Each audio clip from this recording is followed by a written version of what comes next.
In a significant diplomatic overture, President Donald Trump embarked on a 4-day trip to the Middle East with a focal point on fostering relations between the United States and key regional players. The trip included a notable meeting with Syrian President Ahmad al-Sharaa in Saudi Arabia, where Trump urged the recognition of Israel's statehood, a move that could reshape the geopolitical landscape of the region. This meeting took place against the backdrop of Trump's recent announcement to lift long-standing sanctions on Syria, a decision that has sparked considerable discussion and concern among lawmakers and experts alike. Upon arriving in Qatar, Trump's agenda included a bilateral meeting with Qatari Emir Sheikh Tamim bin Hamad Al Thani. The two leaders engaged in discussions centered on strengthening cooperation in various sectors, including investments, energy, and security. During a ceremonial welcome at the Emiri Diwan, Trump expressed gratitude for their loyal friendship, emphasizing the importance of U.S. Qatar relations. "I look forward to working with Qatar in the highest capacity on peacebuilding efforts," he stated. Trump's Middle East trip is particularly significant, marking the first visit by a U.S. president to Qatar in over 2 decades. The Emir welcomed the opportunity to enhance ties, stating, "I know that you are a man of peace," and expressed optimism about the potential for stability in the region.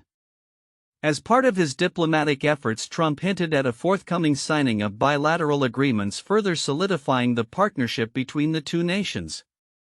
The backdrop of Trump's visit is fraught with challenges, particularly concerning U.S. relations with Syria.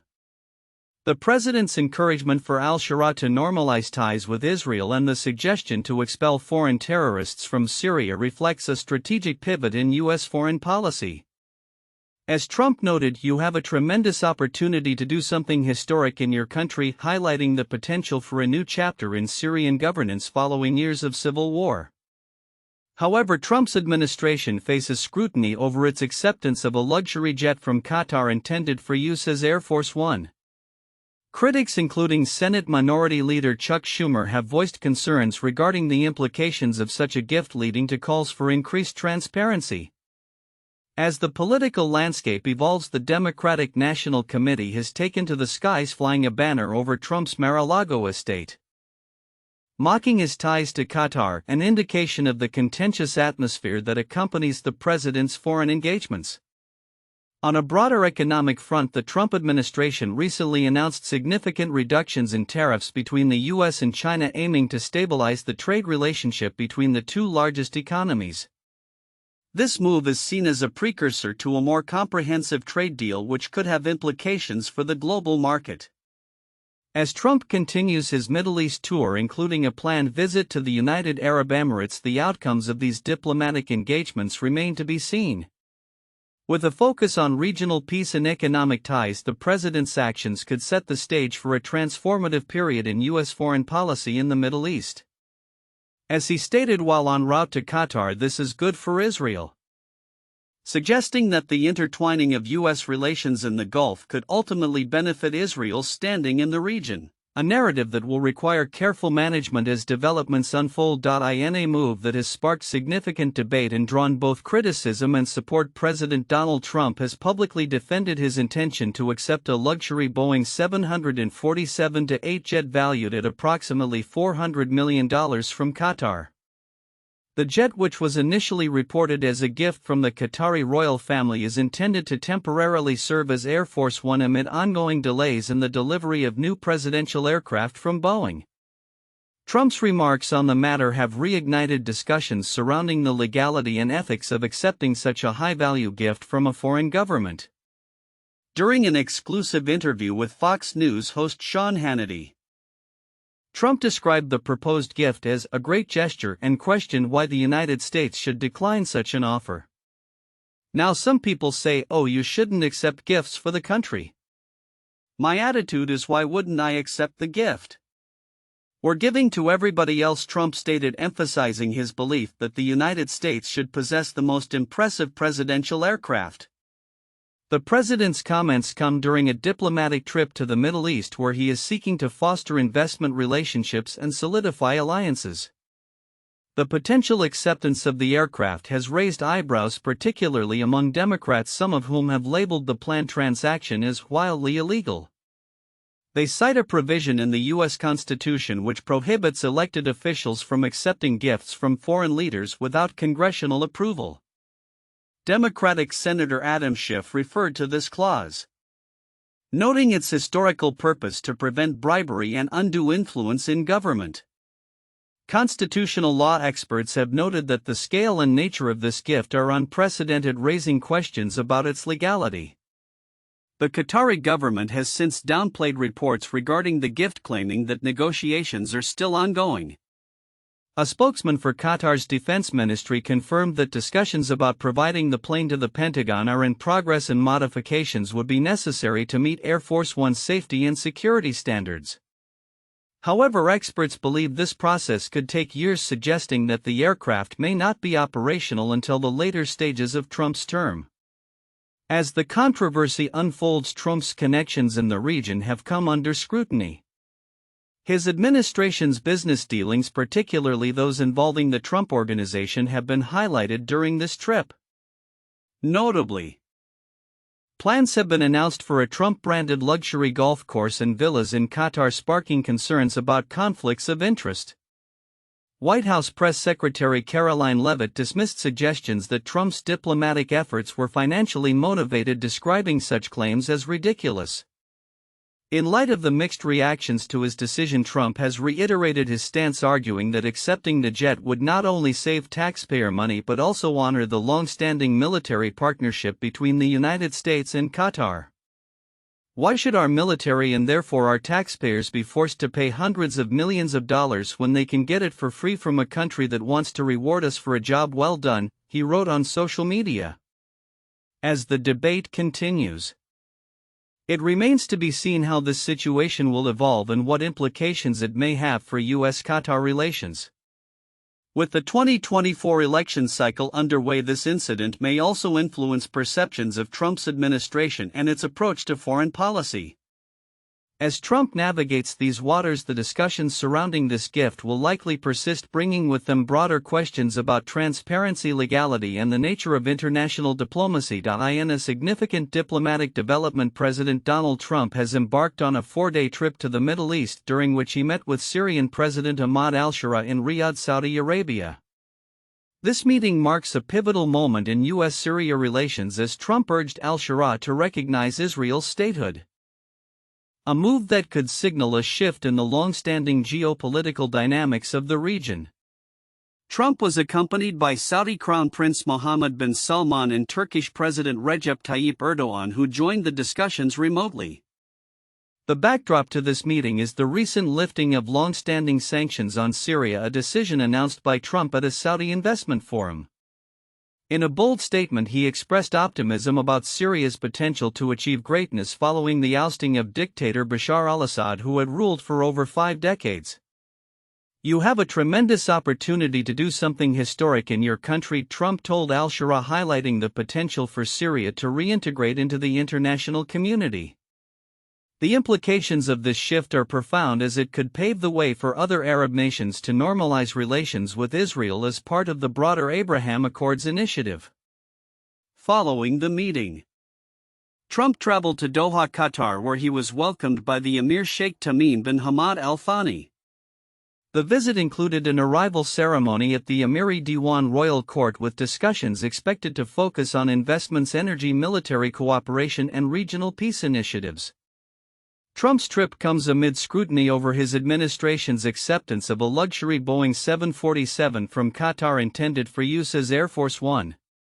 Critics argue that this acceptance raises ethical concerns regarding the intertwining of Trump's business interests and his role as president. The political landscape in the U.S. is also heating up, with Health and Human Services Secretary Robert F. Kennedy Jr. scheduled to testify before Congress, marking his first appearance since his confirmation. His testimony is anticipated to shed light on the administration's budget proposals and may coincide with increasing scrutiny over Trump's foreign engagements and their potential conflicts of interest. As Trump continues to navigate complex diplomatic waters, he has hinted at a possible participation in upcoming talks between Russia and Ukraine, expressing hope for good news in resolving the ongoing conflict. He also reiterated his administration's commitment to maintaining strong ties with Saudi Arabia, underscoring the nation's wealth and strategic importance in the region. The lifting of sanctions on Syria and the push for recognition of Israel's statehood indicate a bold recalibration of U.S. foreign policy in the Middle East, with potential ripple effects on regional stability and the balance of power. As Trump engages with key leaders across the region, the intersection of diplomacy, business interests, and geopolitical strategy will likely remain a focal point of his administration. Looking ahead, the outcomes of these discussions will be closely monitored, particularly in light of ongoing tensions in the region and the broader implications for U.S. relations with both allies and adversaries.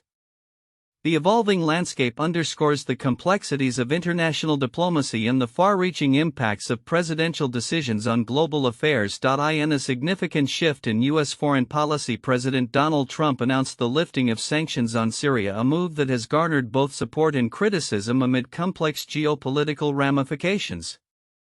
This decision aligns with a broader economic initiative that includes a monumental $600 billion deal with Saudi Arabia aimed at bolstering U.S. interests in the Middle East while concurrently addressing long-standing economic challenges at home. The announcement, made on May 14, 2025, marks a notable pivot in U.S. relations with Syria, a country that has been subjected to various sanctions for years due to its involvement in conflicts and alleged human rights violations. Critics argue that lifting these sanctions could embolden the Assad regime, while supporters claim it may lead to a more stable region, opening avenues for diplomatic engagement. The United States is ready to pursue a new approach in Syria that prioritizes stability and counterterrorism, Trump stated, emphasizing the potential for economic collaboration as a path forward. Simultaneously, the administration's announcement of a $600 billion deal with Saudi Arabia represents a strategic investment in artificial intelligence and technology sectors. This partnership is expected to facilitate the transfer of advanced technology and enhance the capabilities of Saudi Arabia in various industries.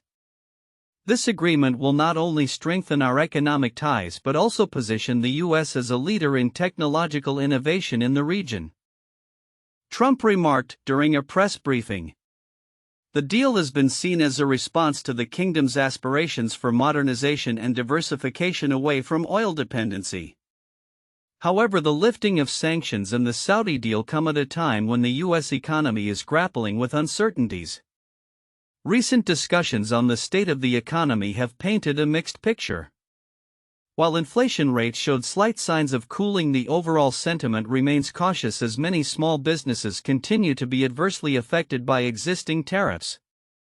We are in a very peculiar economic situation where anecdotal evidence suggests a downturn, yet hard data does not confirm this, stated Ben Castleman, chief economics correspondent for the New York Times. This disconnect between perception and reality adds to the complexity of the current economic landscape. Moreover, the lifting of sanctions has prompted Governor Gavin Newsom of California to seek an injunction against Trump's tariffs, which he argues are detrimental to the state's economy. California's lawsuit highlights the projected $25 billion cost to consumers and the potential loss of over 64,000 jobs due to the tariffs. President Trump has overstepped his authority, and now families, businesses, and our ports are literally paying the price, Newsom asserted, emphasizing the need for immediate action to protect California's economic interests. While the latest developments in the U.S. trade policy have sparked optimism in some sectors, the impact of tariffs remains a significant concern for many small businesses which continue to navigate the complexities of international trade. As the Trump administration attempts to negotiate a path forward, the economic implications of these policies will be closely monitored. The ongoing dialogue with China, alongside the recent tariff adjustments, reflects a broader strategy aimed at stabilizing the economy while fostering international partnerships. Looking ahead, the outcomes of these initiatives will likely shape not only U.S. foreign policy but also the domestic economic landscape. As trade negotiations evolve and new agreements are forged, stakeholders across industries will be keenly watching the developments to gauge the potential impacts on their operations and the broader economy. The interplay of geopolitical and economic factors will undoubtedly continue to influence the trajectory of the U.S. in the coming months. In a significant move that underscores the evolving landscape of U.S. military leadership, the Senate confirmed Dr. Troy Mank as the 27th Secretary of the Air Force on May 13, 2025, with a decisive vote of 74 to 25. This appointment comes nearly 5 months after President Donald Trump nominated Mank, signaling a commitment to advancing Trump's defense and aerospace agenda during his administration. Dr. Mank, a noted expert in aerospace technology and policy, will oversee the U.S. Air Force and Space Force at a critical juncture marked by technological advancements and geopolitical shifts. His confirmation reflects bipartisan support for a leader capable of navigating the complexities of modern military demands, especially as the U.S. continues to confront challenges posed by adversaries like China and Russia. Beyond personnel changes, the Trump administration is also stirring controversy with its proposal to utilize a Qatari Boeing 747-8 as an interim Air Force One aircraft. This plan has raised alarms among defense experts who warn that without extensive modifications the aircraft could pose significant security risks to the president. Former defense officials have criticized the timeline for necessary upgrades, suggesting that the administration's push for rapid deployment overlooks crucial safety and security protocols. There are going to be huge security risks with this. One former Air Force official stated, emphasizing the importance of stringent security measures for any aircraft carrying the president. Moreover, the legality of accepting such a gift from a foreign government is under scrutiny. Critics, including Senate Armed Services Committee member Jack Reed, have labeled the arrangement as a potential violation of the emoluments clause of the Constitution, which prohibits foreign gifts to federal officials. Reed described the deal as an appalling breach of ethical standards, noting the potential counterintelligence risks involved. As the administration attempts to navigate this precarious situation, it is also facing backlash for its recent actions regarding climate change and national security. Following the inauguration, President Trump ordered the removal of numerous reports analyzing environmental threats to U.S. security. This initiative to suppress climate-related research aligns with a broader trend observed during his presidency, where environmental concerns were often dismissed or downplayed. Experts warn that ignoring the implications of climate change could leave the U.S. military unprepared for the challenges posed by environmental instability, which has historically been linked to geopolitical conflicts. In a stark reminder of the long-standing recognition of climate-related security threats, reports from various administrations over the past half-century have consistently identified environmental factors as significant risks to national security. These analyses have emphasized the potential for climate change to exacerbate political instability and challenge military operations globally. The elimination of these discussions from public discourse is seen by many as a dangerous oversight that may ultimately compromise U.S. interests both domestically and abroad. As we look ahead, the interplay between military leadership changes the implications of foreign entanglements, and the denial of environmental realities will shape the future of national security policy. The coming months will reveal how the Trump administration balances these complex issues, especially as pressures mount from both political adversaries and evolving global threats. With Dr. Mank at the helm of the Air Force, the potential for innovation and adaptation within the military remains, but the urgency to address broader security challenges, including climate change, is clearer than ever. In a striking return to the global stage, President Donald Trump is reshaping America's diplomatic landscape with a bold approach aimed at revitalizing ties with key Middle Eastern nations. Recently, during a high-profile visit to Saudi Arabia, Trump made headlines by announcing the cessation of U.S. sanctions on Syria, a move he framed as an opportunity for the war-torn nation to reclaim its potential.